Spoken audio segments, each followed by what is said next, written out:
여성이 출산과 육아, 꿈 모두 이루는 사회 만들겠습니다. 오늘 기본소득당 용혜인 의원님이 태어난 지 2달이 채 되지 않은 아이를 유모차에 태우고 국회에 출근했다는 소식을 접했습니다. 많은 것을 생각하게 하는 뉴스입니다. 한 아이를 키우는데 온 마을이 필요하다고 합니다. 보육과 돌봄은 우리 사회 전체의 책임입니다.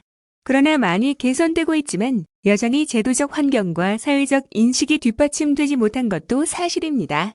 저출생, 고령화 사회를 극복하고 성장을 지속해 나가기 위해서는 일과 가정 생활이 양립할 수 있어야 합니다.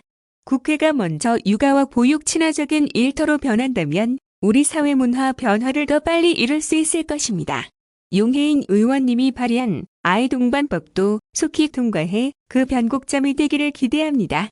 아이동반법, 국회의원이 수유가 필요한 24개월 이하 영아 자녀와 국회회의장에 함께 출입할 수 있게 하는 내용의 국회법 개정안, 경기도정을 펼치면서 공정보육을 실현하기 위한 산후조리비 지원, 국공립 어린이집 확충, 가족 친화 경영 모범 기업 지원, 아동 돌봄 공동체 조성 등 다양한 일생활 균형 지원 정책을 체계적으로 시행하도록 노력해왔습니다.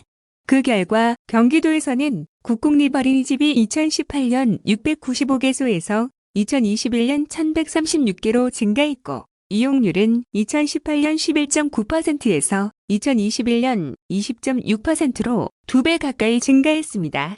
아이사랑 놀이터 110개소를 운영해 실내 놀이터 이용과 육아 상담 등 종합 서비스도 제공하고 있습니다. 출산과 육아, 꿈 그 어떤 것도 희생하지 않는 사회를 만들겠습니다. 엄마로서, 직장인으로서 오늘도 고군분투하고 있을 모든 여성분들을 응원합니다. 용혜인 의원님의 용기에도 큰 박수를 보냅니다. 다음은 기본소득 국민의식 조사 뉴스입니다. 우리나라 국민 10명 중 8명은 월 20만원 또는 월 50만원 기본소득 도입에 찬성하는 것으로 나타났다. 특히 기본소득 실현 시기는 월 20만원 기준으로 3년 이내가 가장 많이 나와 국민들이 조속한 정책 실현을 원하는 것으로 조사됐다. 경기연구원은 이 같은 내용을 담은 사람들은 기본소득을 이렇게 생각한다 2021 기본소득 일반인식 조사 결과를 발간했다. 경기연구원은 조사기관 RM날 컨설팅에 의뢰해 지난 3월 26일부터 4월 19일까지 전국 성인 1만 명을 대상으로 기본소득 관련 여론조사를 실시했다. 우선 기본소득 액수를 월 20만원 또는 월 50만원으로 가정했을 때 둘 중 어느 하나 또는 두 가지 모두에 찬성한 응답자는 전체 80.8%로 집계됐다. 전체 50.3%는 기본소득 지급 액수와 상관없이 도입에 찬성한다고 답했다. 액수별로 보면 월 20만원이 월 50만원보다 높게 나타났다. 기본소득 도입에 찬성하는 응답자 8,079명은 찬성 이유 1순위로 전반적인 삶의 질 개선을 꼽았다. 다음으로 인간의 기본 권리 회복, 소비 증가로 인한 내수 경기 활성화를 선택했다. 이는 국민들이 기본소득을 복지적 경제정책인 동시에 경제적 기본권 실현 정책으로 인식한다는 것을 보여준다. 전체 57.4%는 기본소득 지급을 위한 추가 세금 납부 의향이 있다고 답했다. 추가 세금 납부에 대해 긍정적인 답변을 한 응답자 5,738명 가운데 개인 연소득의 1% 이상에서 2% 미만을 선택한 응답자가 32.3%로 가장 많았으며 평균적으로는 연소득의 3.47%까지 납부할 의향이 있는 것으로 나타났다. 기본소득 재원 마련 방법은 수익사업부와 시행, 세금, 신설, 재정개혁, 세제 개편 등 4개 분야로 나눠 조사했다. 그 결과 공공플랫폼 수익사업화 55.8%, 탄소세 또는 환경세 부과 55.5%, 현세출, 예산 조정 54.3%, 상속세, 증여세 세율 강화 47.7% 등이 분야별 선호도가 가장 높았다. 실현 가능성과 시기에 대한 질문에는 월 20만원 기준으로 전체 응답자 54.6%가 기본소득제 실현이 가능하다고 답했다. 실현 가능성을 언급한 5,457명에게 가장 적절한 실현 시기를 물으니 57.1%가 3년 이내를 지목했다. 이어 5년 이내 26.9%, 10년 이내 12.3%, 15년 이내 2.1% 등의 순이다. 유형성 경기연구원 기본소득연구단장은 기본소득 국민이식 조사 결과 월 20만 원의 기본소득 지급과 3년 이내 조속한 도입이 현재 국민 수용성이 가장 높다면서 기본소득 정책 실행이 제대로 되기만 하면 국민 대다수의 기여와 지지를 얻어낼 수 있고 그동안 쟁점이 됐던 재원 부담도 더 이상 문제가 안 될 것으로 본다고 말했다. 기본소득제 실행 모델로는 기본소득과 취약계층 지원을 결합한 방식에 대한 지지가 44.7%로 가장 높았다.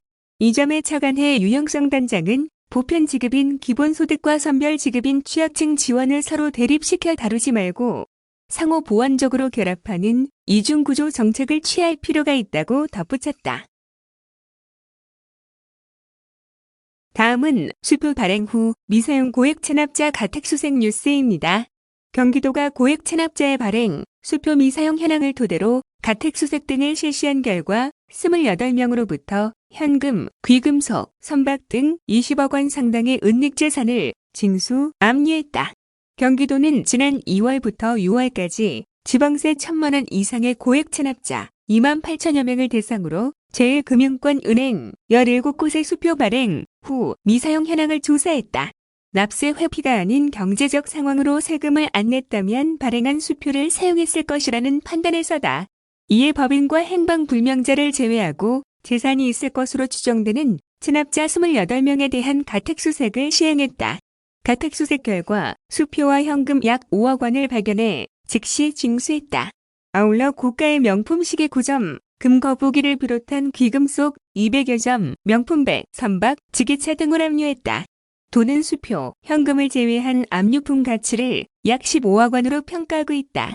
주요 사례를 보면 포천시의 체납자 A씨는 2014년부터 지방세 1,000여만 원을 납부하지 않았으나 이번 조사에서 길이 16m의 선박 소유가 확인됐다.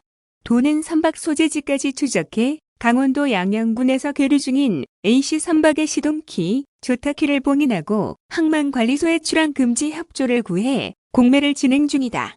용인시에 거주하는 체납자 B씨는 지방세 6천만 원을 체납했지만 부인 소유의 고가 아파트에서 수표, 현금 2천만 원과 명품 시계, 귀금속 등이 발견돼 징수, 압류 조치됐다. 지방세 1억 5천만 원을 체납한 파주시 C씨는 2019년부터 수십 차례 납부 독촉에도 납세를 거부하다가 가택수색이 진행되자 현장에서 7,500만 원을 바로 납부하고 자녀 체납액 분납을 약속했다. 도는 동산 압류 도중 체납 처분 회피 행위가 확인된 체납자에 대해 지방세기본법과 민법 규정에 따라 체납 처분 멘탈이 성립한다고 판단되면 체납자와 그 방조자까지 같이 형사고발 등 후속 조치할 계획이다. 현장에서 징수된 수표, 현금에 압류된 귀금속 등은 공매 절차를 통해 세수로 전환할 예정이다.